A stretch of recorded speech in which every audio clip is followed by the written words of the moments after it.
আমি আরেকটু চাট মশলা আর টক দই অ্যাড করেছি। আর আমি যেহেতু ভাজা জিরার গুঁড়াটা মানে ফ্লেভারটা অনেক বেশি পছন্দ করি, এই জন্য আমি একটু সামান্য ভাজা জিরার পাউডার দিলাম।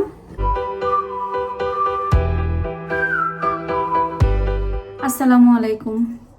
এত গরম পড়েছে ইউকেতে, ভালো লাগছে, খারাপ না। কারণ শীত প্রধান দেশ, সারাক্ষণই শীত থাকে। তার ভিতরে যদি এরকম একটু বাংলাদেশি আবহাওয়া পাওয়া যায় তাহলে তো খারাপ না। আর এখানে প্রচুর বাতাস আছে। আমি একদম রান্নাঘরের এখানে যে দরজার এখানে এসে বসে আছি, কারণ গার্ডেন দিয়ে অনেক সুন্দর বাতাস আসতেছে। তো একদম ছোটবেলার কথা মনে হয়ে যাচ্ছে, যে অনেক গরম পড়লে যখন একটা পাটি নিয়ে গাছতলায় বসলে বা শুইলে, বিশেষ করে দাদু বাড়ি গেলে, তখন এই ফিলটা পাওয়া যেত। তো খুব ভালো লাগছে। তবে সকালে একটু বাইরে গেছিলাম চুলের কালার আনতে, এনেই চুলে কালার দিয়ে বসে আছি। এখন আমি হচ্ছে চুলের কালারটা উঠাই ফেলবো, দেখা যাক চুলের কালারটা কি আসে। এই আর কি। আমিও ঠান্ডা বাতাস খেতে থাকি গার্ডেনের এখানে বসে বসে। পরে আরেকটু ড্রাই হলে পরে আমি শাওয়ার করে ফেলবো। আজকে সব থেকে বেশি গরম। ইউকের মানুষ পাগল হয়ে যাবে, বিশেষ করে যারা আসলে মানে ব্রিটিশ যারা, তারা আজকে সব থেকে বেশি গরম পড়বে, আগে থেকেই বলে দিচ্ছে। আমি একটু আমার কাজ আছে, শপে যাব, বের হলাম। একটা সময় পরে আমাদের ফ্যাশনের দিকে আর চোখ যায় না, চোখ যায় হচ্ছে আরামের দিকে। আমি জুতার কথা বলছি। এক সময় উঁচু উঁচু জুতা পরেছি, কোনো প্রবলেম ছিল না, খুব ফ্যাশন দেখাইছি। কিন্তু এখন আর কি পা খুঁজে আরামদায়ক জুতা। হাঁটতে চলতে সব কিছুতে মনে হয় কি কোনটাতে আরাম হবে। সে জুতার ক্ষেত্রে হোক, ড্রেসের ক্ষেত্রে হোক, বসার ক্ষেত্রে হোক, ঘুমানোর ক্ষেত্রে হোক, সব কিছুতে এখন মন চাই একটু আরাম আরাম আরাম। তা আমি একটু ঘুরে ঘুরে দেখছিলাম। আমি অনেক দিন পর হচ্ছে পিকক্সে গেছি। আমাদের পোর্টসমাউথে আই থিঙ্ক আমার জানা মতে বা দেখা মতে 2টা দোকানই আছে, একটা নর্থ এন্ড আর একটা হচ্ছে আমাদের কসাম হাই স্ট্রিটে। তো এটাতে হচ্ছে অনেক অনেক অনেক বছর পরে যাওয়া হলো। পিকক্সে আসলে কমই যাওয়া হয় সময় সুযোগ পেলে সেরকম। তো ঘুরে ঘুরে জুতা দেখছিলাম, জুয়েলারি দেখছিলাম, তারপরে হচ্ছে লং ড্রেস আছে কিনা, টপ আছে কিনা, এগুলো দেখছিলাম। তো এখন আর কোনো দোকানে গেলে না জুয়েলারিটা দেখতে ইচ্ছা করে না। কেন? কারণ এর থেকে সুন্দর সুন্দর জুয়েলারি বা কোয়ালিটিটাও সেম থাকে, সিনে কিন্তু অনেক সুন্দর সুন্দর জুয়েলারি পাওয়া যায়। তো এই জন্য বাট একটু ঘুরে দেখছিলাম যে কেমন কি। তো সেম জিনিসগুলো না সিনে পাওয়া যায়, এবং সিনের জুয়েলারি কোয়ালিটি কিন্তু বেশ ভালো। যদি রিভিউ দেখে এবং আপনারা বুঝে কিনে নিয়ে আসতে পারেন তাহলে কিন্তু জিনিসগুলো অনেক বেশি ভালো হয়। আমার ঈদের দিনের কয়েকটা জিনিস দেখাবো যেটা আমি সিন থেকে নিয়েছি, অনেক অনেক অনেক বেশি সুন্দর হয়েছে।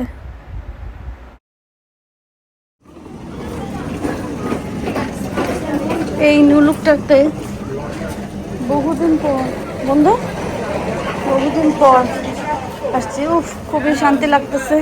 গরমে আমরা শুধু দোকান খুঁজে বেড়াচ্ছি কোনটাতে শান্তি কোনটাতে শান্তি। আপনারা শুধু দিশার সুখটাই দেখলেন, দুঃখটা দেখলেন। এই যে 7 সকালে বের হয়ে দোকানে গেলাম, এই যে এক ব্যাগ শপিং করে নিয়ে দুইজনে ফেরিওয়ালার মতন টানতে টানতে নিয়ে যাচ্ছি। এর কি দাম নেই? অবশ্যই দাম আছে। যাইয়ে খাইয়ে না, পুরো এক ব্যাগ জিনিসপত্র নিয়ে আমরা এখন বাসার উদ্দেশ্যে রওনা হইলাম। বাইরের থেকে এসে সব কিছু গরম দিলাম, এখন খাবো। খুবই খিদা লাগছে, কারণ আজকে সকাল সকাল বের হয়ে গেছি, সকালে নাস্তাও করি নাই। সো ভাত, বেগুন ভাজি আর হচ্ছে বেলে মাছ চচ্চড়িটা নিলাম। নুপুরাপুর গার্ডেন থেকে একটু মিন্টের পাতা নিয়ে আসছি, কারণ রায়তা খাইতে ইচ্ছা করছে। দেখি সময় সুযোগ হইলে একটু বানাতে পারি কিনা। Okay, well, right now I'm cooking chicken balls for me and Ahil. We've also got some prawns and 2 pizzas for our lunch. Yummy. আজকে যেহেতু অনেক গরম পড়ছে, তো ভাবলাম একটু শুধু রায়তা বানাই খাই। রায়তা তো বেশিরভাগ কাচ্চি বা অন্য কাবাব জাতীয় জিনিসের সাথে খাই, আমার কাছে এমনিও মজা লাগে। তো এখানে হচ্ছে আমি হচ্ছে গার্ডেনের ধনিয়া পাতা নিয়েছি, আর বেশি করে নিয়েছি মিন্ট লিফ, মিন্টের পাতা যেটা। পুদিনা পাতা আর ধনিয়া পাতা আছে, সাথে আমি কাঁচামরিচ নিয়েছি কারণ আমি একটু ঝাল ঝাল চাচ্ছি। তো এর ভিতরেই আমি একসাথে একটু চিনি দিব। এর ভিতরেই আমি হচ্ছে চিনিটা দিয়ে ব্লেন্ড করে ফেলবো, কারণ তাহলে চিনিটা মেল্ট হতে আমার সহজ হবে।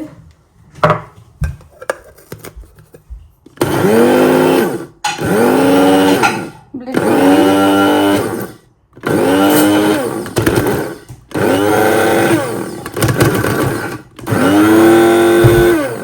এটা আমার মিহি করা হয়ে গেছে, ব্লেন্ড করা। বাট তারপর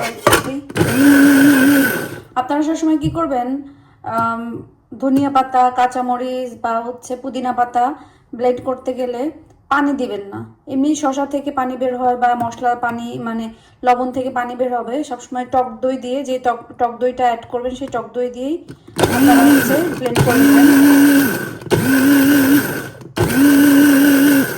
এখানে আমি শসা হচ্ছে আগেই চিকন চিকন করে কেটে নিয়েছি, খোসা ছাড়ানোর মানে এটা আগে খোসা ছুলতে হবে, খোসা ছুলে তারপর চিকন চিকন করে কাটতে হবে। পুরোটাই আমি দিয়ে দিব।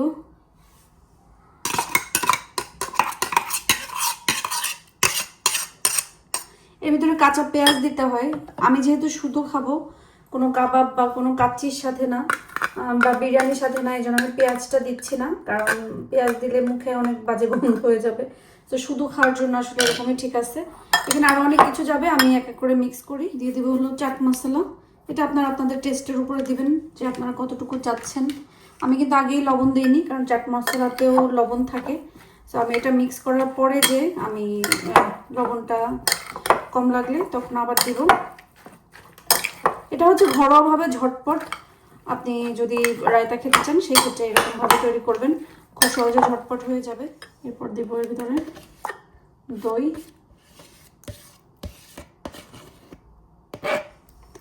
আমার কাছে তো আইস দিয়ে খেতেও ভালো লাগে, একটু বরফ দিলে বেশি ঠান্ডা ঠান্ডা লাগে আর কি, খেতে টেস্ট অনেক মজার হয়।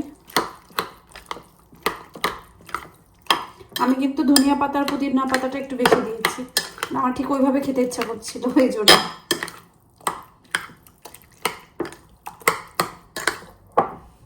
আমি আরেকটু চাট মশলা আর টক দই অ্যাড করেছি। আর আমি যেহেতু ভাজা জিরার গুঁড়াটা মানে ফ্লেভারটা অনেক বেশি পছন্দ করি, এই জন্য আমি একটু সামান্য ভাজা জিরার পাউডার দিলাম।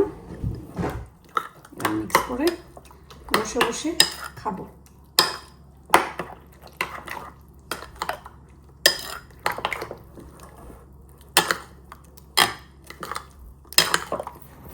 এই গরমে পোলাপান ঘরে বসে কি করবে, এগুলার নিয়ে রাস্তায় হাঁটতে বেরোইছি।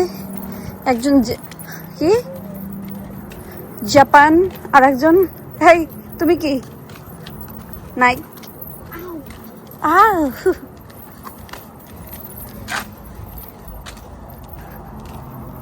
পার্কে যাবি? আহিল পার্কে যাবি? তো সাহস দিল না, তুই তো একটা দৌড় মারলেই পারতি। পার্কে যাবা? পার্ক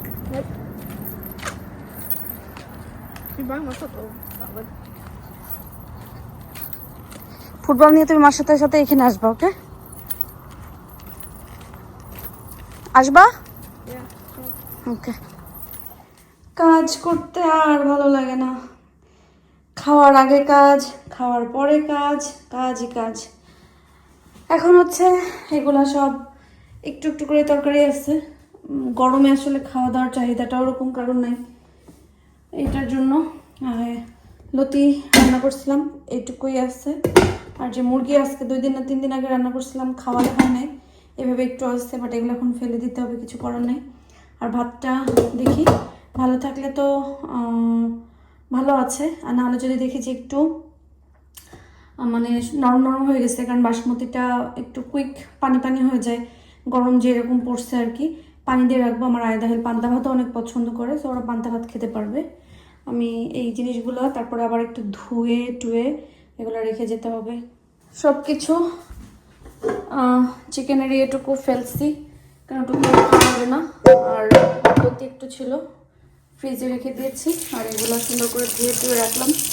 এতদিন যে গরম পানি ব্যবহার করেছি, এখন ভুলে শুধু গরম পানি ছাড়া হয়ে যায়, কিন্তু গরম পানিটা ছাড়ার সাথে সাথে এত বেশি গরম লাগে, কারণ পানিটা অনেক বেশি গরম। যাই হোক, এখন আর বেশি ক্লিন করব না, কারণ সকালে আল্লাহ বাঁচাইলে ক্লিনার আসবে। আর ঈদের কিছু টুকিটাকি রান্না বাড়া আছে, শপিংটাও তো ওরকম করা হইলো না। তো রোজা কোরবানি ঈদ আসলে এবার তেমন কোনো প্রিপারেশন নাই, কারণ আয়াদের পরীক্ষার জন্য আমরা কোথাও যাচ্ছি না বা কিছু করাও হচ্ছে না। এখন রাত্রে ঘুমাইতে যাওয়ার আগে যে duty, dish washer, washing machine, এগুলো ছাড়া। সো ওয়াশিং মেশিনটা ছাড়বো। আর এখানে আমি একটু মাংস রান্না করবো। ঈদ একেবারে না, কিছু না করলেও তো হবে না, কোরবানি মাংস আসতে আসতে 2-1 দিন দেরি হবে। সো এই জন্য এখানে হচ্ছে ফ্রিজে থাকা মাংসটা বের করে রাখছি, মিট শিপ আর কি বের করে রাখছি। এটা কালকে ইনশাল্লাহ বেঁচে থাকলে, সুস্থ থাকলে রান্না করব। আর এখানে আমি সব সবজির খোসা জমাচ্ছি। অনেকে বলছেন যে এটা ভিজায়, এটার পানি ফুলের গোড়াতে দিলে অনেক ফুল আসে। আমি ট্রাই করব, বাট এটা আমি রেখেছি অন্য গাছে দেওয়ার জন্য। এই আর কি, সাদা আর কালো একসাথে দেই না, সাদাটা আলাদা দিই, কালো আর অন্যান্য যা আসছে সেই কালার আলাদা দিই, তাহলে অনেক বেশি সুন্দর ইয়ে হয় মোটামুটি। আর এই ফলগুলো যে আমি একটু লবণ মরিচ দিয়ে খাবো, এটারই সময় পাচ্ছি না। চাইছিলাম যে আরও কয়েকটা যে আমি পেড়ে নিয়ে আসবো, কিন্তু হয় নাই, কারণ এগুলো খেতে কিন্তু অনেক বেশি মজা, একদম কর্মচা লাগে, খুবই মজা। ফল ফ্রুটসের মানে কেটে খাওয়া ফ্রুটসের ভিতরে হয় কি, কেউ যদি মানে আগায় মুখের কাছে দেয়, খেতে খুব ভালো লাগে। সারাদিন সব কিছু করার পরে না ওই এনার্জিটা থাকে না যে নিজে একটু কোনো কিছু কেটে খাই বা নিজের জন্য কিছু করি। আবার অনেক সময় অনেক কিছু বানাতে যাই, তখন খুব ইচ্ছা নিয়ে যে না আজকে এটা খেতে ইচ্ছা করছে, এটা আমাকে বানাতে হবে। তো আসলে সারাদিন সব কিছু শেষ করে পরে যখন নিজের জন্য ওই জিনিসটা রান্না করি, তৈরি করি, আর ওই খাওয়ার এনার্জিটা, ওই রুচিটা আর থাকে না। বাট কেউ যদি বানায় দেয় ওই মুহূর্তে, খেতে কিন্তু আসলে অনেক বেশি মজা লাগবে, তৃপ্তি সহকারে খাবো। তো লেবুগুলা খেতে হবে। বিগ অরেঞ্জ আমার কাছে মানে রিসেন্টলি আমার খুব খেতে ইচ্ছা করছে বিগ অরেঞ্জটা, কিন্তু কাঁটার আলির সাথে খাওয়া হয় না, 4টা নিয়ে এসে রেখে দিছে। তো ভাবলাম যে এখন রাতে যেহেতু আর কিছু খাবো না, অরেঞ্জ 2টাই কেটে নিয়ে যাই। আজকাল নাকি গল্প করে করে রিলস বানালে, ভিডিও বানালে নাকি অনেক ভাইরাল হয়। তো আমি এই কথা দেখে মানে এটা শুনে আমি হচ্ছে কয়েকজনের রিলস, কয়েকজনের ভিডিও খুব খেয়াল করলাম যে হ্যাঁ আসলে এই ছোট ছোট গল্প বলে, ছোট ছোট স্টোরি বলে ভিডিও বানায়। কিন্তু বিশ্বাস করেন, আমি ওই ভিডিওতে শুধু মানুষের বদনাম ছাড়া আর কিছু পাইলাম না। মানুষের বদনাম বলতে ও করছে, এ হইছে, অমুক তমুক সে তমুক, মানে আর কোনো গল্প নাই। এবং ওই মুখরোচক গল্পটা শোনার জন্যই সবাই ভিডিওটা দেখছে, এবং ভিডিওতে অনেক ভিউ হচ্ছে। তো আমার কাছে ওরকম তো মুখরোচক কোনো গল্প নাই যে আমি আসলে, আমাকে অনেকে বলেন যে আপনি ওরকম ট্রাই করতে পারেন, বাট সত্যি বলতে আমার কাছে ওরকম কোনো মুখরোচক গল্প নাই, সে নিজের হোক আর পরের হোক। হ্যাঁ পরের আছে, কিন্তু পরেরটা আসলে পাবলিক করা ঠিক হবে না, ঠিকও না, এই জন্য আমি বলতে পারি না। যাই হোক, আমি একটু গল্প করতে করতে অরেঞ্জগুলো কাটা শেষ, নেক্সট টাইম থেকে গল্প করতে করতে কাজ করতে হবে, যদি একটু ভাইরাল হওয়া যায় আর কি। যাক আলহামদুলিল্লাহ, আজকের মতন আমার সমস্ত কাজ গল্প ফুরালো, নোটে গাছটি মোড়ালো। আমি এখন সব কাজটা শেষ, এই বিগ অরেঞ্জটা নিয়ে বসে বসে ফ্যানের নিচে বসবো, ফ্যানটা ফুল স্পিডে ছাড়বো, ফ্যানের কাছে বসবো, বসে মোবাইল দেখবো, আর হচ্ছে বিগ অরেঞ্জটা খাবো। সো এটা হচ্ছে মি টাইম একটু সময়ের জন্য। এরপর আবার অন্যান্য কাজ আছে, কারণ ক্লিনার আসবে। ক্লিনার আসার আগে আমার আগের দিন আমি হচ্ছে বেড টেডে সব কিছু বের করে রাখতে হয়, কারণ সকাল সকাল চলে আসে, তখন নাকদে হয়ে যায় আমার আর কি। সো যা যা ওয়াশিংয়ে যাবে সেগুলো আলাদা করে রাখবো সকালবেলা যেটা যাবে, প্লাস ক্লিনার আসার পরে সমস্ত মানে সব বেড কাভারগুলো, বালিশের কাভার, মানে যা যা আছে সব বের করে রাখবো, এই আর কি। সো কাজের শেষ নাই। আমি ঘুমের ঘরেও মনে হয় কাজ করি, আমার ঘুমের ঘরেও মনে হয় এটা করতে হবে, ওটা করতে হবে, এই কাজ সেই কাজ, মানে ঘুমের ঘরে আমি শুধু স্বপ্নে কাজই দেখি। আচ্ছা, সবাই ভালো থাকেন, আজকে মতন সুস্থ থাকেন। অগ্রিম সবাইকে ঈদ মোবারক, সবার ঈদ অনেক ভালোভাবে যাক। আল্লাহ যাদের তৌফিক দিচ্ছে কুরবানি দেওয়ার জন্য, সবাই কুরবানি তো দিচ্ছেনই, এবং কুরবানির মাংস গরিব দুঃখীদের ভিতরে একটু দিয়ে না, আমাদের এখানে তো গরিব দুঃখী নাই। সো ওই জিনিসটা খুব মিস করি, যে গরিব দুঃখী থাকলে আমার মনে হয় যে আমার সমস্ত মাংসটুকু আমি গরিব দুঃখীকেই দিয়ে দিতাম। আর এই দেশে আসলে কোরবানি দেই শুধুমাত্র নিজেদের খুশির জন্য, একটু ঈদ ঈদ মনে করার জন্য, বাট দেশে তো আলহামদুলিল্লাহ কোরবানি দেওয়া হয়। এই আর কি, যাক কোরবানি নিয়ে কালকে আরও অনেক বেশি মানে স্মৃতিচারণ করবো। আজকের মতন বিদায় নিই, সবাই ভালো থাকেন, সুস্থ